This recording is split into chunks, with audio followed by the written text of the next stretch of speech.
60-second adventures in thought. Number 1. Achilles and the tortoise. How could a humble tortoise beat the legendary Greek hero Achilles in a race? The Greek philosopher Zeno liked a challenge and came up with this paradox. First, the tortoise is given a slight head start. Anyone fancying a flutter would still rush to put their money on Achilles, but Zeno pointed out that to overtake him, Achilles would first have to cover the distance to the point where the tortoise began. In that time, the tortoise would have moved, so Achilles would have to cover that distance, giving the tortoise time to amble forwards a bit more. Logically, this would carry on forever. However small the gap between them, the tortoise would still be able to move forwards while Achilles was catching up, meaning that Achilles could never overtake. Taken to an extreme, this bizarre paradox suggests that all movement is impossible. But it did lead to the realization that something finite can be divided an infinite number of times. This concept of an infinite series is used in finance to work out mortgage payments, which is why they take an infinite amount of time to pay off. Number 2. The grandfather paradox. Will time travel ever be possible?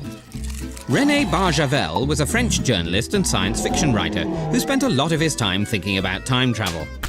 In 1943, Barjavel asked what would happen if a man went back in time to a date before his parents were born and killed his own grandfather. With no grandfather, one of the man's parents would never have been born, and therefore the man himself would never have existed. So there would be nobody to go back in time and kill the grandfather in the first place, or the last place, depending on how you look at it. The grandfather paradox has been a mainstay of philosophy, physics, and the entire Back to the Future trilogy. Some people have tried to defend time travel with arguments like the parallel universe resolution, in which the changes made by the time traveller create a new, separate history branching off from the existing one. But the grandfather paradox prevails. Although the paradox only suggests that travelling backwards in time is impossible, it doesn't say anything about going the other way. Number 3. The Chinese room. Can a machine ever be truly called intelligent? American philosopher and Rhodes scholar John Searle certainly can. In 1980, he proposed the Chinese room thought experiment in order to challenge the concept of strong artificial intelligence, and not because of some 80s design fad. He imagines himself in a room with boxes of Chinese characters he can't understand and a book of instructions which he can.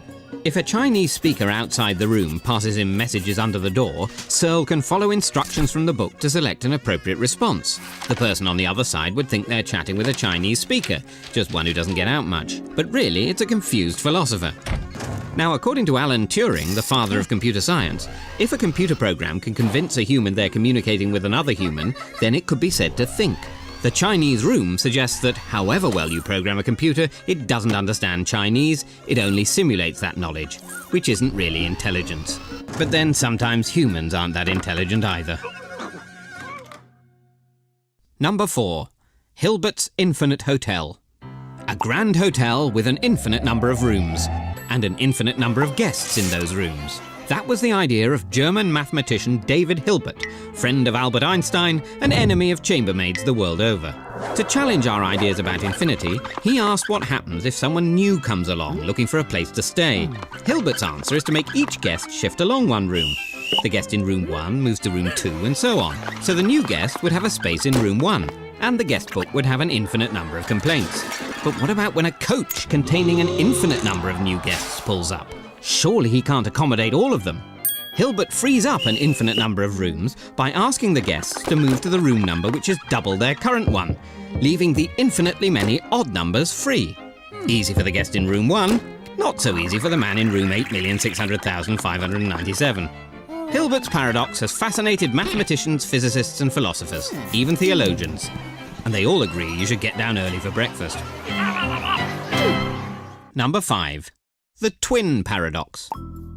Albert Einstein didn't have a twin brother, but he had some funny ideas of what you could do with one. He imagined 2 identical twins. Let's call them Al and Bert. Now, Al is a couch potato, but Bert likes to travel. So he hops into a spaceship and zooms off at close to the speed of light. That's when Einstein's special theory of relativity kicks in.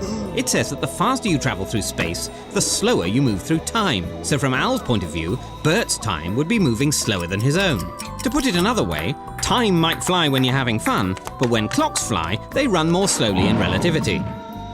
After a while, Bert decides to head back, still at close to the speed of light, and returns to his brother with his holiday snaps. But when Bert arrives home, Al will now be older than his twin, which makes their double dates a lot more awkward.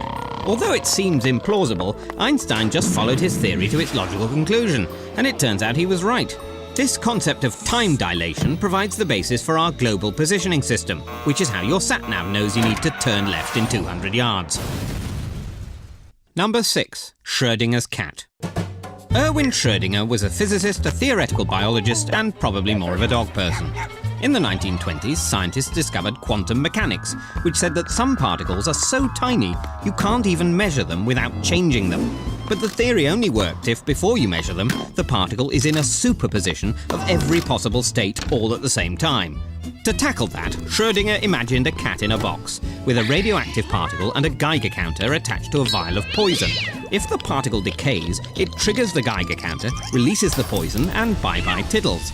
But if the particle is in two states, both decayed and not decayed, the cat is also in two states, both dead and not dead, until someone looks in the box. In practice, it's impossible to put a cat into a superposition. You'd have the animal rights lobby up in arms. But you can isolate atoms, and they do seem to be in two states at once. Quantum mechanics challenges our whole perception of reality, so maybe it's understandable that Schrödinger himself decided he didn't like it, and was sorry he ever started on about cats.